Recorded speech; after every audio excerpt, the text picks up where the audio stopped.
Bonjour les géologiques francophones et bienvenue. Aujourd'hui nous partons en Bretagne du côté des Côtes d'Armor, au nord de Tréguier et précisément à Port-Bénit, à la recherche des traces de 3 collisions de continents successives. Je parlerai d'un carambolage en chaîne de montagne. Je me pose la question de comment vous rendre acteur des vidéos de la chaîne.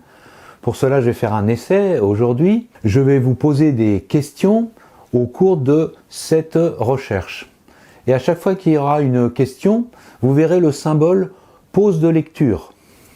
Vous aurez alors appuyé sur la pause et puis réfléchir avant de reprendre ensuite la lecture. Au cours de cette véritable enquête, vous allez réinvestir les notions de famille de roches, de temps géologique avec la fameuse correspondance avec une année humaine et le principe de recoupement. C'est parti!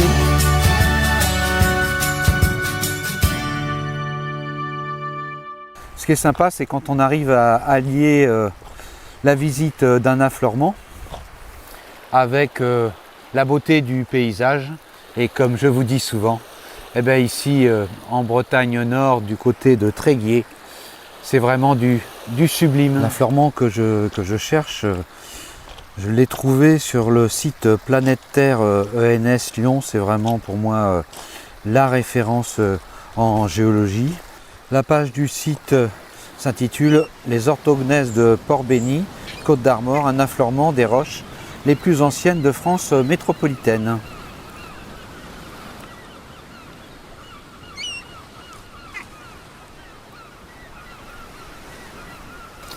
Trop bien, excellent, oh génial.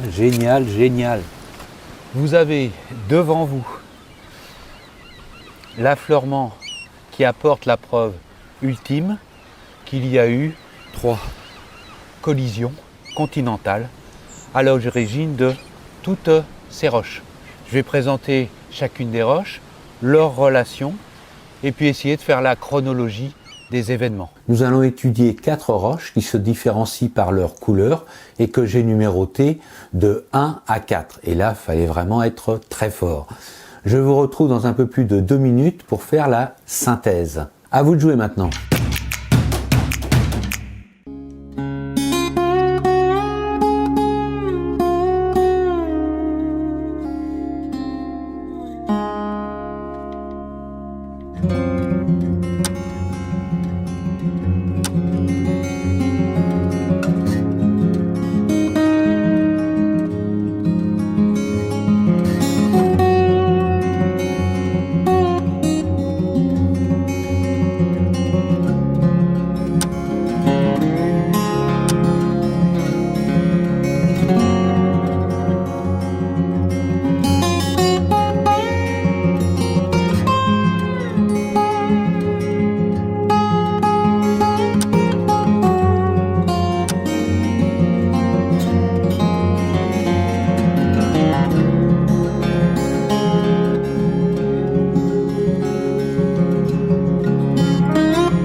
Vous avez différents trous réalisés par des géologues dans ces différentes roches. Ces trous ont permis de réaliser la datation absolue de chacune de ces roches.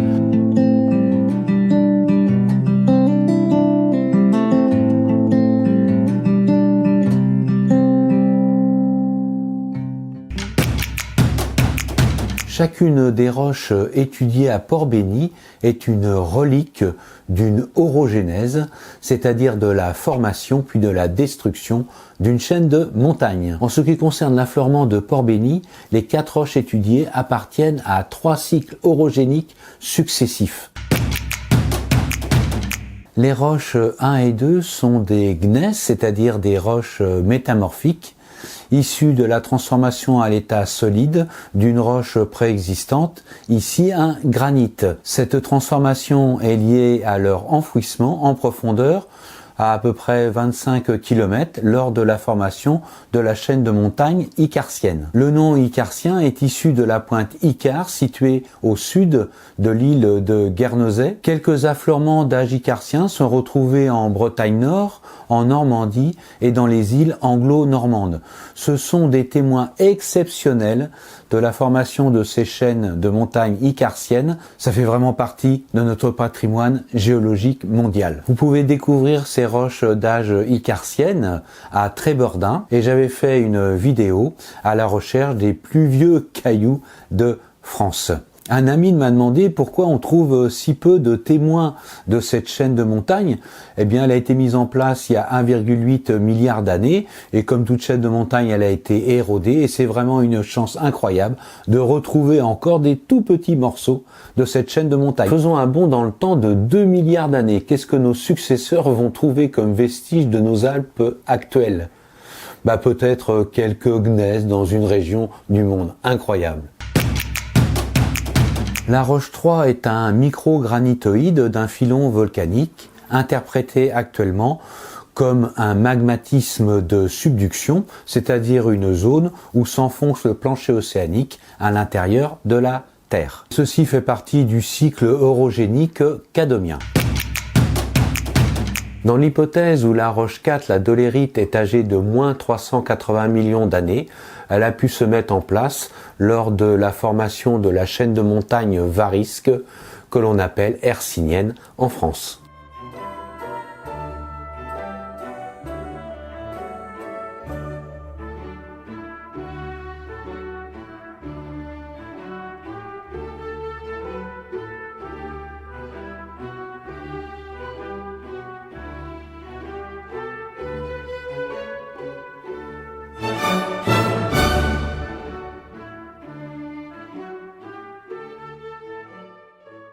Cette valse des continents au cours des temps géologiques se fait sous la forme de cycles que l'on appelle des cycles de Wilson, en hommage à un célèbre tectonicien canadien des années 60, John Tuzo Wilson, qui émit l'hypothèse que l'océan Atlantique s'est déjà refermé puis réouvert. Nous savons depuis que ces cycles se sont répétés de nombreuses fois au cours de l'histoire de la Terre, passant de supercontinents, où la quasi-intégralité des continents sont regroupés, à des continents fragmentés.